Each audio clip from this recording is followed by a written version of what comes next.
Assalamualaikum warahmatullahi wabarakatuh. Belum makan ya? Lagi-lagi ya. Assalamualaikum warahmatullahi wabarakatuh. Waalaikumsalam warahmatullahi wabarakatuh. Kalau kompak enak ya? Iya. Tanya ayo. Kalau di atas kompak, di bawah kompak enak agak? Enggak, saya di atas kompak, di bawah kompak enak agak? Hah? Enak gak? Enak lah. Maksudnya suami istri kompak. Dia mau diranjang aja sih, biarnya diranjang. Bismillah, alhamdulillah, wa bi'ni'matillah, wa salatu wa salamu ala rasulillah, la hawla wa la quwwata illa billah, amma ba'du. Qala Allah ta'ala fil Qur'anil Karim, a'udzu billahi minasyaitonir rajim. Bismillahirrahmanirrahim. Alladzina amanu wa tatma'innu qulubuhum bi dzikrillah, ala bi dzikrillah tatma'innul qulub. Wa qala Nabi sallallahu alaihi wasallam, Ala unabbiukum bi khairi a'malikum azkaha 'inda malikikum wa arfa'iha fi darajatikum wa khairi lakum min infaqid dhahabi wal waraqi wa min al-qaw adu fadribu a'naqakum wa tadribu a'naqahum qalu bala qala dzikrillah. Para jamaah yang dirahmati Allah Subhanahu wa taala, alhamdulillah wa bi'ni'matillah, tidak semua masih diberikan nikmat oleh Allah Subhanahu wa taala, sehingga atas taufik hidayahnya kita semua bisa hadir di majelis ini dalam rangka istighatsah dengan harapan hadir kita di kesempatan malam hari ini senantiasa mendapatkan keberkahan dan ridho daripada Allah Subhanahu wa taala. Salawat dari salam semoga tetap terlimpah tercurah kehadiran baginda kita Nabi Muhammad sallallahu alaihi wasallam wa barik alaihi. Para jamaah yang dirahmati Allah Subhanahu wa taala, sebelum kita melaksanakan zikir, terlebih dahulu seperti biasa kita mengkaji daripada kitab Syarah Ratibul Haddad ya. Jadi Syarah Ratibul Haddad itu bukan menceritakan hanya tentang kaifiyah Ratibul Haddad ya, nanti ada babnya. Jadi per bab itu masing-masing ada pembahasannya. Kemarin malam Jumat kemarin kita membahas tentang senantiasa bahwasanya berzikir kepada Allah itu bebas waktunya, tidak terikat dengan waktu, tidak terikat dengan tempat, dan tidak terikat dengan keadaan. Jadi ibadah yang spesial itu apa? Zikir. Nah sekarang kita lanjut pembahasannya. Qala musannifu rahimahullahu ta'ala wa nafa'ana fi darain amin. Qala Nabi sallallahu alaihi wasallam, ala unabbiukum bi khairi a'malikum. Maukah kamu sekalian aku kabarkan kepada kamu sekalian amal yang terbaik bagi kamu sekalian. Jadi di antara amal ada amalan yang terbaik. Jadi banyak nih amal-amal ibadah kita nih, tapi ada amalan yang terbaik. Wa azkaha 'inda malikikum, dan yang paling bersih, yang paling suci amalan tersebut di sisi Allah Subhanahu wa taala. Wa arfa'iha fi darajatikum, dan daripada amalan tersebut bisa mengangkat derajat kamu sekalian. Wa khairi lakum min infaqi dhahabi wal warqi, dan amalan tersebut baik bagi kamu sekalian, lebih baik daripada berinfak dengan emas dan perak. Wa min al-tawqu adubukum fayadribu a'naqakum fatadribu a'naqahum, dan dari berhadapan musuh-musuh kamu sekalian menebas daripada leher-leher musuh kamu sekalian, dan sekaligus wa tadribu a'naqahum, dan kamu menebas daripada juga leher-leher mereka. Qalu bala qala dzikrullah. Jadi amalan yang paling baik daripada amalan-amalan yang kita lakukan dan yang paling suci di sisi Allah Subhanahu wa taala, dan amalan tersebut bisa mengangkat derajat kita semuanya, dan amalan tersebut lebih baik berinfak daripada emas dan perak, dan amalan tersebut lebih baik daripada jihad adalah apa? Zikrullah, berzikir kepada Allah. Jadi sepele ya, kecil nggak? Zikir itu lebih baik amalannya dibandingkan dengan amalan-amalan yang lain.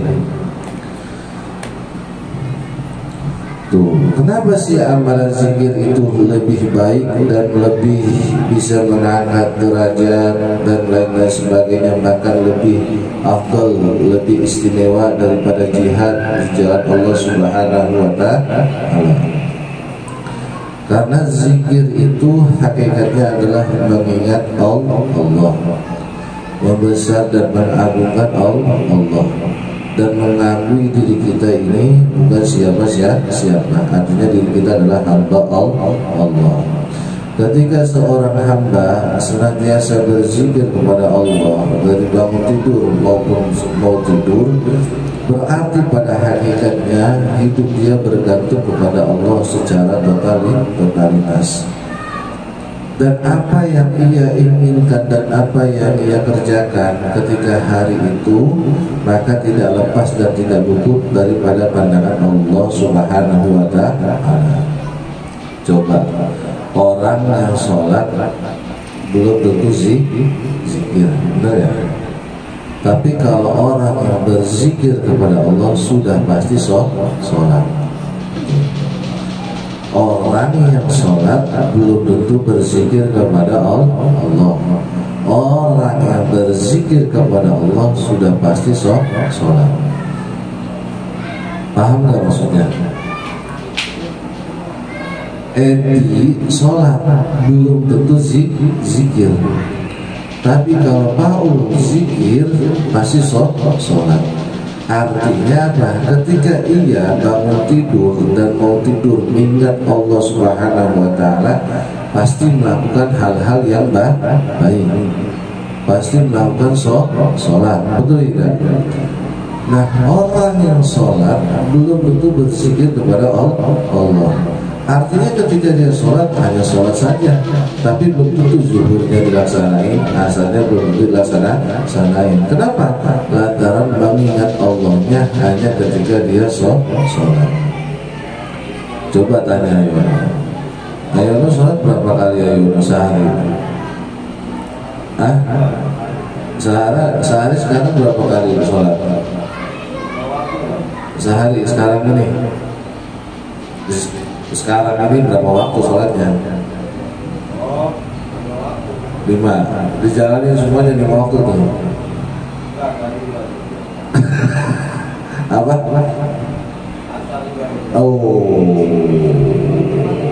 Kelihatan mukanya soalnya. Ya kan? Berarti apa? Orang yang sholat belum tentu berzikir. Kalau berzikir pasti sholat. Ingat ya. Jadi jangan main kita dengan berzikir. Jadi zikir ini yang kita zikir saat ini ya, ini punya amalan yang terbaik dari yang terbaik. Bahkan lebih suci inda malik hidup daripada pemiliknya, yaitu Allah pemiliknya, yaitu Allah Subhanahu wa ta'ala. Artinya kita ini berzikir kepada Allah secara hakikatnya mensucikan diri kita. Itu maksudnya gitu. Nah, dan kadang-kadang kan umat Rasulullah ini terkenal malasnya, benar nggak? Ayo dari contoh tuh, secontoh tuh ya, asal ketinggalan. Kenapa nggak asal ketinggalan, tidur atau gimana?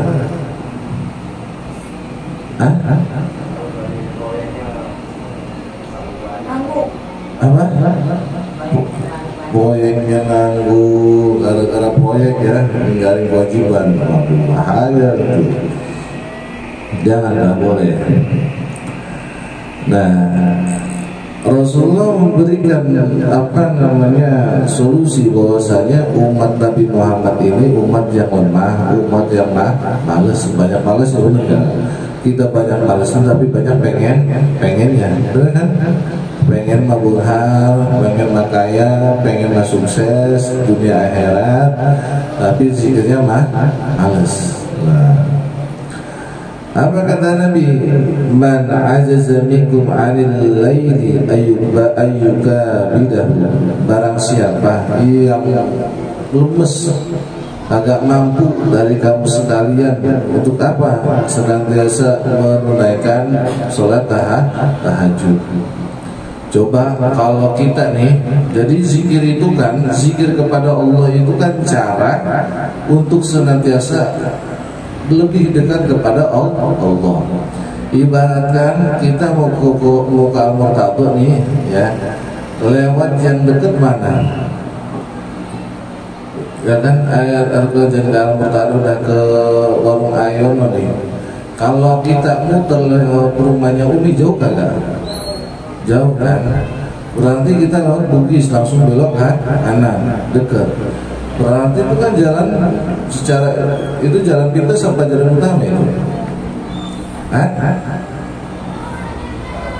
Pintas sampai utama. Utama ya. Kalau kita ke Eyang Santri naik motor, ya, Eyang Santri lah. Eyang Santri naik motor lewat Tajur Ciawi. Kan itu jalur utama tuh. Maka waktunya panjang dan lama. Tapi kalau lewat Jalan Raya Bogor, kemudian lewat kebun raya motor segala macam, itu kan lebih dekat. Nah, itu perumpamaan orang yang berzikir kepada Allah fi kulli waktu, setiap waktu, itu merupakan proses singkat seorang hamba agar lebih dekat kepada Allah. Nah, kalau kita ngikutin jalur normal nih, tahajud tiap malam, mampu gak kita tahajud? Kita kalau tahajud ngikutin jalur normal nih, dekat dengan Allah kan banyak jalurnya nih. Tapi jalur yang normal, yang biasa kita laksanakan, kita kan tahajud, sholat subuh dulu, hajat, taubat, belayan, baru tahajud. Itu lama gak kita ngerjainnya? Lama, males juga kan? Tapi kalau zikir enak gak? Enak. Tapi seringan zikir apa seringan sholat? Dua-duanya kagak. Dua-duanya juga kagak. Nah, umat Nabi Rasul tahu umat Nabi Muhammad ini malas ya, malas. Makanya dikasih solusi. Tuh. Jadi ngasih gambar dulu, ya Allah, kata Nabi Muhammad sholat aja, ya kan, yang 5 waktu aja masih males. Apalagi yang sunnah. Apalagi wa bakhila bil mali ayyunfiqahu. Jadi pelit, kita ini pelit untuk senantiasa berinfak. Jadi jalur atau jalan menuju diri kita kepada Allah itu banyak jalur. Yang pertama suruh sholat qiyamul lail. Yang kedua suruh infak. Tapi kita pelit dengan mau sedekah, benar gak? Mau sedekah buat makan aja susah. Makanya para salafun saleh, para sahabat-sahabat Rasulullah itu berbondong-bondong, berlomba-lomba untuk bersedekah. Dan mereka tidak pernah takut apa yang dia sedekahkan. Kenapa? Karena mereka tahu hidup adalah fana, sementara apa yang kita punya akan diminta jawabannya. Ya kan pernah tuh dulu membahas kisah seorang yang punya kampak, ya kan, di mana di rumah bunda, ya kan, dari kampak aja pertanyaannya banyak. Apalagi Bunda punya mobil banyak lagi. Makanya saya nggak punya mobil dulu, banyak tanyanya nanti. Tapi kalau buat keperluan nggak apa-apa. Bunda, mobil buat apa? Tanya, ya kan? Buat ziarah. Alhamdulillah. Karena itu ada jawabannya. Buat ziarah. Tapi semalam nggak pakai mobil. Dan tanya nanti kita. Nah, jadi berinfak aja, dikasih jalur berinfak aja, kata Rasulullah, kita ini masih pelit, ya, benar nggak? Senyum aja pelit kita, senyum aja masih pelit, apalagi infak di jalan Allah. Senyum aja kita masih pelit. Nah, makanya ada etika bersedekah itu. Kadang-kadang kita bersedekah nih, kita nih umumnya, yang mengucapkan terima kasih siapa? Yang menerima sedekah apa yang ngasih sedekah? Ya, menerima sedekah. Itu terbalik. Jadi etika bersedekah yang mengucapkan berterima kasih pada hakikatnya adalah diri kita sendiri. Kenapa kok diri kita sendiri? Satu, ketika orang datang ke rumah kita tanpa kita kenal, tanpa kita tahu, ujuk-ujuk datang minta sedekah, berarti secara tidak langsung mengingatkan diri kita bahwasanya ada hak Allah yang harus kita keluarkan. Maka kita berterima kasih kepada orang tersebut yang datang ke rumah kita. Benar gak? Karena apa? Karena lantaran kita diingatkan untuk bersedekah. Coba, kan ada yang namanya taufik, ada yang namanya hidayah. Kita ini punya hidayah enggak semuanya? Kita ini yang hadir maupun yang tidak hadir punya hidayah. Bukan hidayah bahasa itu, bukan hidayah ya, petunjuk ya. Tapi kita ini belum tentu punya taufik ya. Ada yang namanya dua nih, ada taufik dan hidayah. Ingat ya, ada taufik dan ada hidayah. Kalau taufik adalah muwafaqatu syai' ala syai', mencocokkan sesuatu dari sesuatu. Contoh, Teh Ani pengen tahajud malam, niat tahajud malam, molor. Enggak tahunya bangun Teh Ani nih, ya kan jam 2 malam udah bangun, pengen pipis. Pengen pipis bukan lanjutin dulu, malah tidur lagi. Berarti Teh Ani belum dapat namanya apa? Taufik ya. Ayona ada hidayahnya tapi nggak dapat ya taufiknya ya. Nah berarti yang secara tidak langsung nih yang hadir ini dapat taufik dan hidayah. Apa maksudnya? Niat dari rumah, ya Allah saya niat ngaji. Akhirnya Allah memberikan taufik kepada diri kita masing-masing, sehingga Allah dan diri kita bergerak untuk mengaji. Tapi berapa banyak kalau dikasih hidayah sama Allah tapi tidak punya taufik ya. Jadi berarti kita beruntung tuh dapat taufik dan hidayah. Itu penting ya. Jadi banyak orang yang niat baik untuk melakukan hal-hal yang baik tapi belum ada kesempatan. Itu namanya taufik. Nah, apalagi kata Nabi, wahabuna 'anil adwi ayyujahida. Dia enggan kalau suruh jihad sama Rasulullah, ogah lah. Suruh jihad, suruh perang, udah yang tua aja suruh perang, yang muda mah nanti. Enggak, yang muda itu aja perang, kan kalau orang tua yang perang kan cepat mati, masuk surga. Benar. Kalau yang muda nanti aja. Jadi tahu Rasulullah, umatnya Nabi Muhammad ini tahu malas. Lalu bagaimana solusinya biar kita senantiasa lebih dekat sama Allah? Falyukthir min dzikrillah, maka perbanyaklah berzikir kepada Allah. Jadi solusi berzikir kepada Allah ini adalah sarana dan prasarana untuk mendekatkan diri kita kepada Allah secara mutlak. Dan orang yang berzikir kepada Allah birahmati, dia senantiasa diberikan rahmat, diberikan kasih sayangnya oleh Allah Subhanahu wa Ta'ala. Beda kan di sini jelas itu di hadis Nabi dari yang pertama, kalau kita mau terangkat derajat kita baik lahir maupun batin, berarti solusinya banyakin zikir kepada Allah. Kalau kita mau melakukan perbuatan amal yang baik dari yang terbaik, berarti berzikir kepada Allah.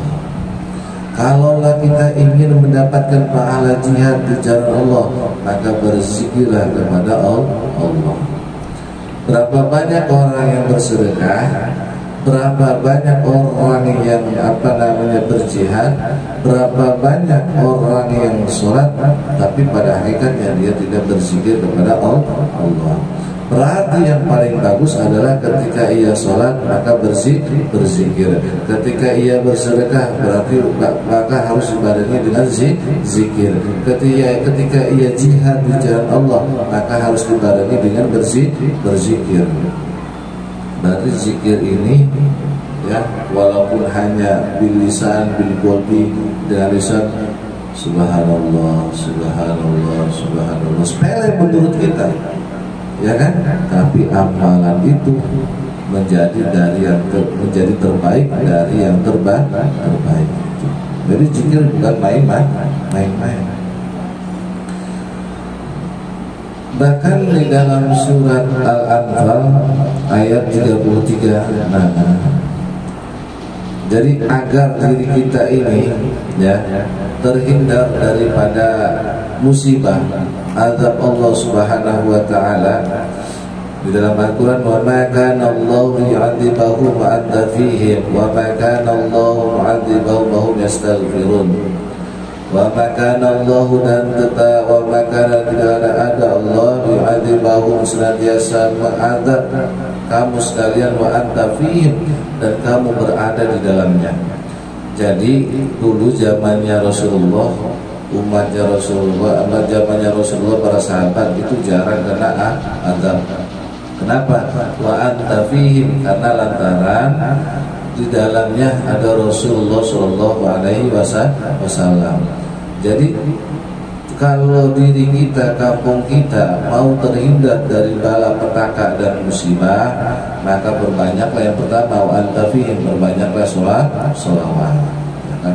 Kalau kita hidup sejaman Rasulullah sudah nggak mungkin, tapi kita secara langsung kita bersolawat kepada Nabi Muhammad Shallallahu Alaihi Wasallam.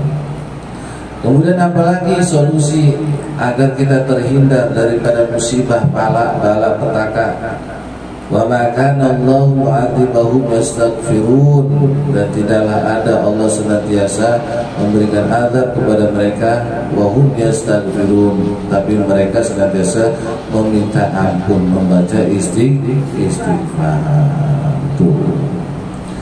Seringkah kita baca istighfar? Berapa banyak sehari semalam? 1000. Ayo, berapa banyak istighfar? 3 kali, paling 3 itu juga kalau sholat lagi. Di sholat assalamualaikum, Allah batasnya langsung jalan. Ada istighfar dulu. Berarti berapa banyak kita beristighfar sama Allah dalam sehari semalam? Gampang istighfar. Astagfirullahaladzim, astagfirullahaladzim, astagfirullahaladzim. Pendek kan? Tapi dengan istighfar itu bisa mencegah dari bala petaka dan musibah. Tapi kenapa kita enggak nyepelein, cuma baca istighfar?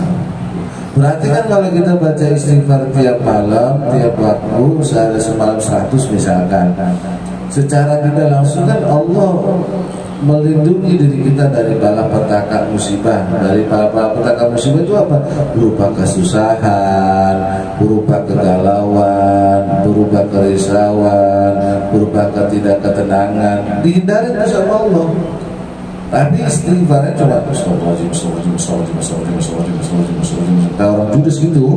Jangan kan, astagfirullahaladzim. Mulut sama hati jalan.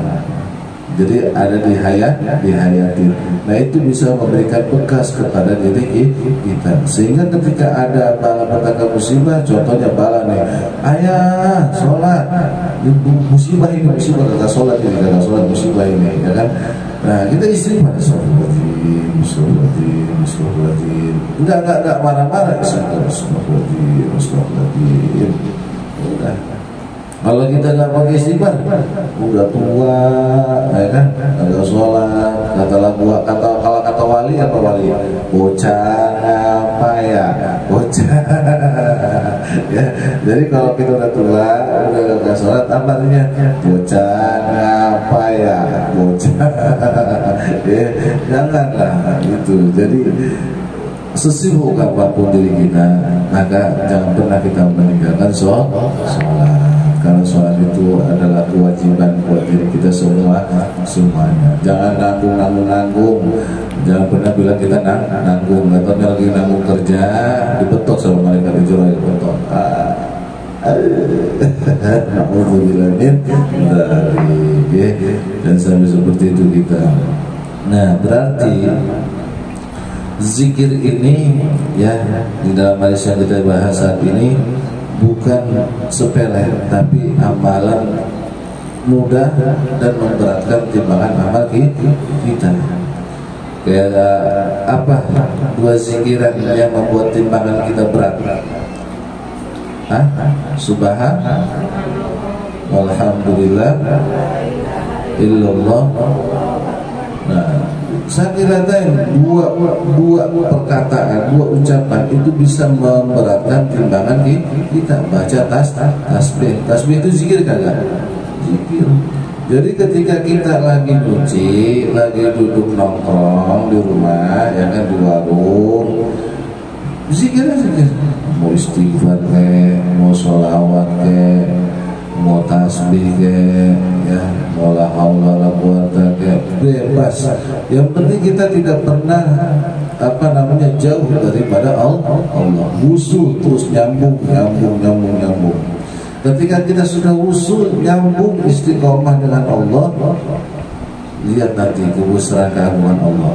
Allah bakal sayang, bakal lebih dekat lagi kepada orang yang senantiasa belajar, terus mendekatkan dirinya kepada Allah. Beda ya, orang yang zikir secara istiqomah pasti keangkat derajatnya. Tapi kalau orang yang zikirnya anget-anget tai ayam, ya kan, lagi ini anget nih, ini penting nih, anget gua zikir buat nih, ya kan, berzikir, bahaya nih, apalagi ya jabar, ya kan, diretur, ya kan, wah ini bahaya gitu, jadi kan.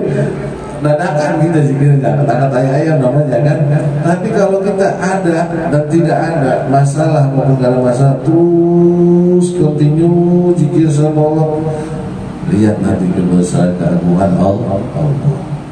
Apa yang kita inginkan, apa yang kita harapkan bakal tercapai. Dan jangan pernah kita mengeluh dan putus asa ketika kita berdoa. Ketika kita nih semuanya nih mengeluh, ketika sudah jenuh dalam berdoa, dalam berzikir, kan sekarang kan nanti kita bertanya kepada diri kita, apa dia ijabah sama Allah udah lama, 2 bulan 3 bulan.